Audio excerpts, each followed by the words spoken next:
What is up, everybody? You are checking out the Uncensored Pro Wrestling Podcast. I'm your host, The Hot Commodity, and C, joined by my own very sexual, very intelligent, very dedicated, my own Hot Commodity. What up? And we are covering WWE WrestleMania 41 Night 2, live from Las Vegas, Nevada. I liked Night 2. It was pretty decent. The opening match was great, and the main event we'll get to wasn't so good, but there were some returns, some surprises, and we're going to cover it all. So let's get right to it. We open up Night 2 with Stephanie McMahon in the ring, and she welcomes us to WrestleMania. Looking great. She looked fantastic, man. Stephanie looked like she just got finished sucking Triple H's dick backstage right before the show. I mean, I can't say this because Becky Lynch is the man, but if Becky Lynch didn't exist, Stephanie McMahon would be the man. She's like the mother's man. Yeah. The empress of all men. Well, yeah, Stephanie McMahon is the empress of today. It's always good to see the empress of today, Stephanie McMahon. That's right. She's great, and we see her in the Attitude Years as Stephanie McMahon Helmsley as the women's champion right now. She's been champion for a long time. Since like right before WrestleMania. We're now at SummerSlam, so a couple of months now.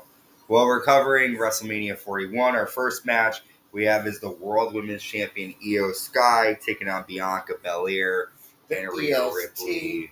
And the Eradicator. And I feel like Bianca was the only one that got a cool entrance. She had her, like, a bunch of, like, girls looking like her, like, dancing on the stage. One of them ends up being her stepdaughter, which she hugs, and that was a cool moment for the two of them. Yeah. Io hits a flying double blockbuster to both women for a 2 count. Bianca and Rhea Ripley swing Io Sky into the railing. Rhea hits the Razor's Edge. She Razor's Edges Io Sky into Bianca Belair and then applies the Prism Lock to Io. We then see Bianca hit a KOD to Io, and then Rhea breaks up the pin. So then Rhea and Bianca go at it. Bianca whips Rhea Ripley with her ponytail and hits a KOD. But then Io Sky hits the over the moonsault on both women and gets the pin. And Io Sky, she's so excited. She retains the women's championship. What did you think of this opening match here? Dave Meltzer said this was the best women's wrestling match of WrestleMania history. It could be. It was good. It was good. I don't know if it was the best, but I would say it should be on the top 5. Okay. And were you happy that Io retained? Yeah, I mean, everybody kind of wanted to see Rhea get it, but Rhea will have it again. Yeah. So let Io have her. And I think Bianca Belair is definitely going to be turning heel. Yeah, and Bianca will be champion again too. So yeah. I'm glad because I was kind of disappointed because Io was like a great champion. Like she won at WrestleMania last year. She lost it at WrestleMania. Oh, she lost at WrestleMania, but like she was a good champion, and they just as soon as she lost it, they just kind of dropped her. Yeah. So I'm glad to see her back in the high card game. I agree. Io Sky is great, and it was a good opening match for WrestleMania. Next, we have. I think they are definitely the top 3 women in the company, right? Oh yeah, for sure. Killed it. Definitely on Raw. We have the Sin City Street Fight: Drew McIntyre versus Damian Priest. McIntyre comes out, and there's this like weird like rock, like sort of like Sword in the Stone type looking thing as he came out, and he just like stared at it and walked down to the ring. Damian Priest basically came out like through fire, which was kind of cool. Drew McIntyre suplexes Damian Priest onto the ramp, and then both Damian Priest and Drew McIntyre slam steps in each other's faces. Drew dives onto Damian Priest on the floor. Drew McIntyre hits a Claymore for a 2 count. Priest hits a Razor's Edge to Drew McIntyre through a table for a 2. McIntyre pokes Priest's eye and lands a Future Shock DDT on the steps for a 2. And then Drew McIntyre pushes Damian Priest off the top ropes through 2 tables set up on the floor. And then McIntyre sets up Priest's head against a chair in the middle rope, and hits a Claymore, and Drew McIntyre gets the win. Afterwards, Priest is claiming he can't breathe. What'd you think of the Sin City street fight? It was good, but I kind of expected a little more. I would have liked to see Damian Priest be a little more like dominant. Um, Yeah, he got destroyed. he's really good, and you never see him get destroyed like this. So I don't know what was going on. I think McIntyre needed a win. Damian Priest He did look good, because though. McIntyre loses a lot, but I'm glad McIntyre won, but like I said, I think it could have been better.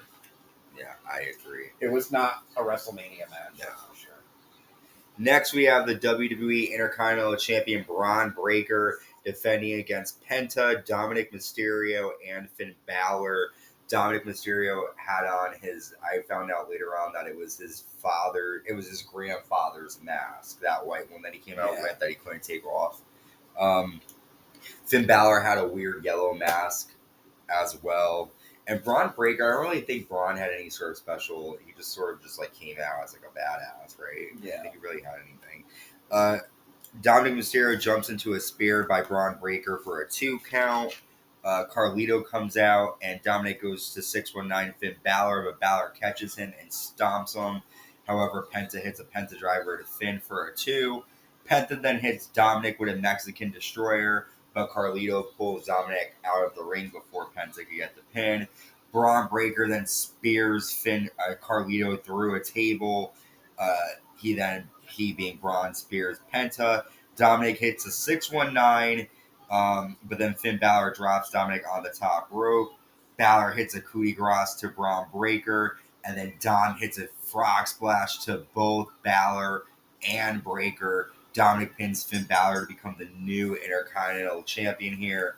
The crowd went crazy. I was so happy Dominik won. I'm a big Dominik fan. I was too. I kind of wanted him to win. And he's fucking sexy, and he's going to be a great Intercontinental Champion. He's going to be a great Intercontinental Champion, and I was happy that the crowd went crazy for him because he gets booed so much. It was kind of cool to see everybody behind him. Yeah, because that's the whole thing. Even though we boo him, it's in a good way because he's a great heel. Mm-hmm. So when you do somebody, it's in essence you're cheering for them. But it was cool to see everybody behind him and people wanted him to win. It was a really cool WrestleMania moment. Yeah, especially he really hasn't done anything on his own aside from being with Judgment Day, so this is a good breakout thing. He was North American champion. Yeah, but that was in NXT. No, that was when he was on the main roster. Yeah, but that's an NXT championship. Yeah. It's not like he really was gonna who's really on Raw gonna want to defend the NXT North American title. Yeah. All right, next up we have your man. I could say he's one of my favorites too. Randy Orton comes out for his 20th WrestleMania appearance. We don't know who his opponent is since Kevin Owens got injured. It ends up being the TNA champion, Joe Hendry. And I like him. I like his theme song. I like, he's a decent wrestler, but it was a joke of Randy's 20th WrestleMania. Yeah. There was no chance Joe Hendry was going to win. He had no momentum. Orton lands a power slam, a draping DDT. Hendry hits a fallaway slam, and then Hendry smiles at the camera, and Orton hits an RKO out of nowhere. This match was literally 3 minutes after Orton raises Hendry's arm and then hits him with an RKO. So you said it was disappointing. I thought it was disappointing too because it wasn't a good match. It was maybe if he came out and had a decent match, it was only a 4-minute. Really, I looked it up for 4 minutes. What'd you think, though? Aside from I wanted to see Randy turn into old Randy. That's what I was expecting. So. Yeah. Well, the thing is, it has to be right now against somebody who deserves it, which is we'll talk about on Raw. Yeah. Well, I know it wasn't going to happen on Joe Hendry. That's what I'm saying. I see what you're saying. You wish that he got the opportunity to have that happen. If it was Kevin Owens or maybe even if Solo came out, and the Bloodline started fucking with them or something. Yeah. Okay, next up we have Logan Paul versus AJ Styles. Logan Paul comes out with the what do you call that? It it catches things in the sky. A drone, and he came out with that, and it looked kind of cool. With the camera on it. Yeah, Logan Paul chokes AJ Styles with a ring skirt. AJ hits a vertebreaker and a brain buster for a 2 count. Logan Paul hits the buckshot lariat, which is Adam Page's move, but I call it Logan Paul's move now, for a 2 count. Paul hits a Styles Clash, and then AJ hits a Styles Clash of his own. Karrion Kross comes out and grabs brass knuckles from Jeff, who was going to hand them to his friend Logan Paul. Kross tells AJ to use them, hit him with the brass knuckles. AJ ends up punching Karrion Kross, doesn't use them, and Paul ends up punching AJ Styles right in the mouth, hits a pulverizer, and Logan Paul gets the win here. AJ Styles did not turn heel. What do you think of this match? I wasn't excited about it. I will say too, like, I feel like AJ Styles, like, if you don't really know his work in TNA, you would just think he sucks because, like, every match he loses. I really didn't think Logan Paul needed to win this match. But what'd you think? It wasn't great, and I really look forward to Logan Paul's matches because he's awesome, and it was kind of sucky. Yeah, I agree with you. I do look forward to his matches. It was too. like a house show. Match. I agree. Really wasn't anything. And Karrion Kross is definitely going to continue to get involved with this. But yeah, not really a WrestleMania worthy match, in my opinion. And the messed up thing is, like, I like Karrion Kross, but they don't do shit with him. Like, No. he does these little storylines in the back, but he doesn't wrestle very often. Yeah. They didn't bring back his old character. We have the Women's Tag Team Champions, Raquel Rodriguez and Liv Morgan, defending against the Women's Intercontinental Champion, Lyra Valkryia. Caca! And her special guest partner, since Bayley was attacked backstage, the man Becky Lynch. I popped. I don't care. I love her. She's still my favorite. Beginning of the match, Liv Morgan and Raquel had control. I'll tell you, the feathers in her hair were very distracting. Oh. Lyra. Well, Lyra's a fucking bird. She can't help it. I know, but she should have plucked before the show. Becky hits a back exploder to Liv. Becky jumps off the apron. And Lyra came out to Liv with bird wings on. Well, I mean, her regular wings. Mm-hmm. Becky hits a disarmer, or applies a disarmer to Liv. Liv hits Becky with an Oblivion for a 2 count. And then Becky hits a manhandle slam to Liv Morgan, and Becky Lynch and Lyra Valkryia are the new Women's Tag Team Champions. I don't want to get too much into that because we saw what happened on Raw. But what did you think about Becky's surprise coming back here at WrestleMania Night 2? I was psyched. There was really nobody else that I wanted it to be. So Becky fucking Lynch. Now I'm just waiting for Asuka. The Empress of Tomorrow. Nagasaki Revenge. Yes. Well, no, she's Hiroshima Revenge. Io Sky is Nagasaki Revenge. Yes. Okay. Speaking of revenge. Io Sky was the first Japanese-born winner at WrestleMania since Taka Michinoku in like 1990 something. 98. Yeah. Wow. Holy cannoli, that's 17 years. No, longer than 17. 23. What year did you say? 1998. 2000.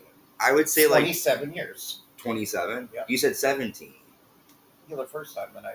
Oh, okay, 27 years? Yeah, 27 okay, years. Almost 30 years. Yeah. Well, my friend Ray was born in 97, so Okay, cool.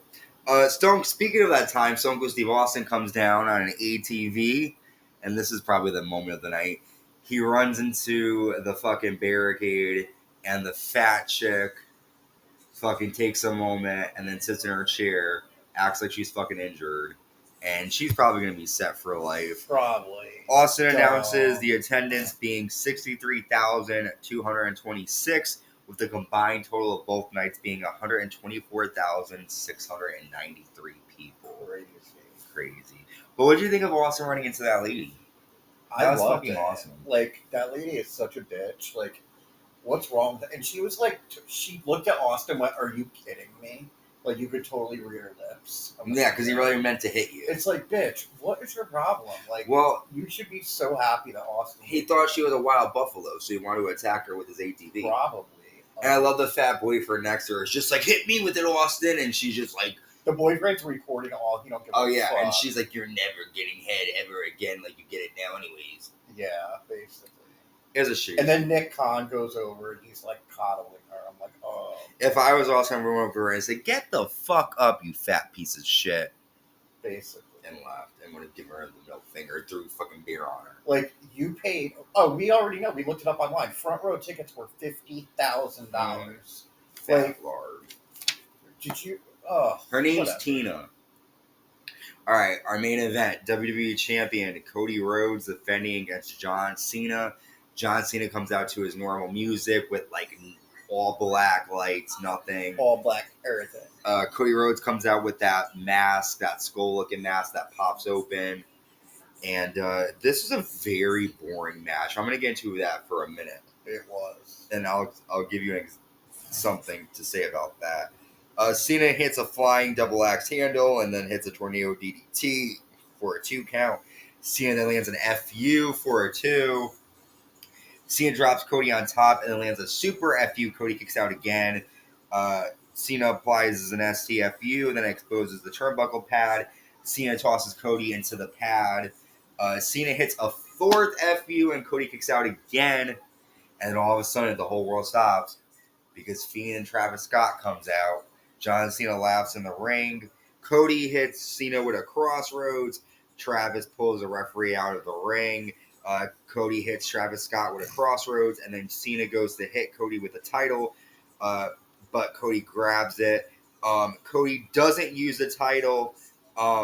Cena lands a low blow to Cody, and then Cena hits Cody for the title with the title, and John Cena is the new WWE champion. He is the 17-time world champion, beating Ric Flair's record. Now, the match did suck, but something that someone said, I was listening to a podcast, they said that it makes sense because Cena said he was giving us nothing. He said, you guys are getting nothing. I'm going to destroy wrestling as we know it. And if you look at it that way, he's not going to want to put on a 5-star match for us because he doesn't like us. He just wants to win the title. So, I don't know if maybe they just suck and it wasn't a good match, or maybe they were trying to make it. Because I remember there was a storyline back in 2006 with Mick Foley and Ric Flair. And Ric Flair in his book called Mick Foley, a Glorified Stuntman. So when they had their rivalry, Mick's like, I'm not doing anything hardcore anymore. I'm having wrestling matches. And all of his matches were him putting people in like arm locks and like headlocks, and it was boring on purpose. So I'm wondering if like Cena was like, okay, I'm going to make this match very dry so that they're bored. And I don't know. What do you think? I don't know. I think that might be stretching it a little bit. But because that's not really like the gimmick he's playing right now. Well, he is. He says you get nothing. Like for years and years, I try to give you everything. I gave my all. They said you can't wrestle, so he's like. I mean, it's possible. I mean, that's just what people. I think the match kind of didn't make sense, but I think that looking into and another that thing, like why I don't see why The Rock would feel like Travis Scott could replace him and be like big enough to make this some crazy WrestleMania moment. Like, I would have rather seen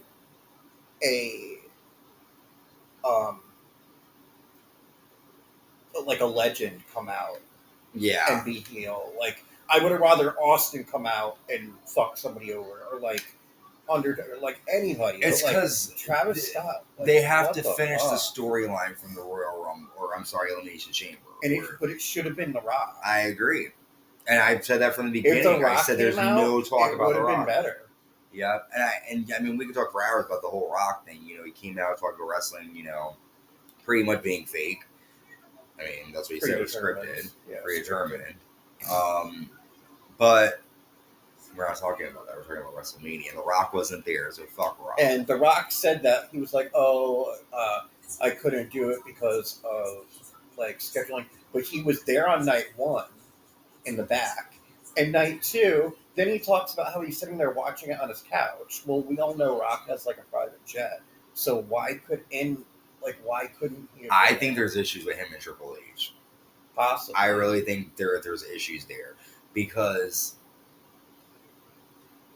it's almost like, and that's always a problem. Like the inmates are in the asylum because The Rock is owner of the company and he's also involved in storylines. Triple H was like that for a while, and now you have two people who have a direction for The Rock's character. The Rock, who owns the company, who if he doesn't want to do something, he's going to say no, and Triple H, who owns the company, who wants The Rock booked a certain way. So it's like, Yeah. I heard that there was an issue, like Rock was supposed to do something and he didn't want to do it, and then Triple H was like, well then, like, fuck it, we're not done. That's what I read somewhere on Facebook, something, and I have to find it, but maybe we'll see it in this new riveting show. yeah. But I just feel like it was just a way to get more people to tune in, like with the Elimination Chamber, having Rock come out, having that whole stupid thing. Like, he wasn't involved at all. Cena didn't talk about The Rock. Another thing The Rock said was like, I just wanted it to be focused on John Cena and Cody Rhodes. I wasn't needed. Okay. Well, you kind so of. then why did you show up at Elimination Chamber? Right. Like, it's like, it made no sense. Like, and even Cena, when he says going into the match, he's like, you turned down The Rock and that showed that you care more about the fans. Like, was that really the only purpose? Was for us to get that part of the story where, oh, he cares more about the fans than his own? Like, that's what it was, I guess. That's all it was to make us see that he cares about us and that he's unwilling to screw over everything. But what did you think of night they 2? could have had Lyra Valkryia come down. She's a bird. She could have. Did you like night 2 better than night 1?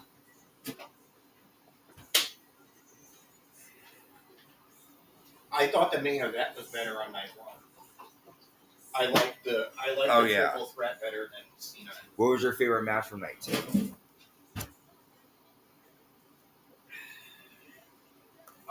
Probably the women's, the first one. The women's, yeah, a lot of people like that one. I do too. It was a good match.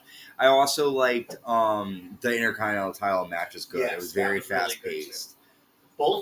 Surprisingly, both triple threats Were for good. the first time were good. Even the U.S. title on night 1 was a good match. Fought 2 in LA Knight. I was surprised. But all right, we've covered both nights of WrestleMania. WrestleMania is now over. We have WrestleMania 42 next season. I'm excited for that. But we also have Backlash coming up, Monday Night Raw, Friday Night SmackDown, NXT Stand Deliver, and we also have Attitude Years coming your way too. And we'll have a couple months of John Cena being champion. Yeah, we'll see what happens. Until next time, stay safe and stay uncensored.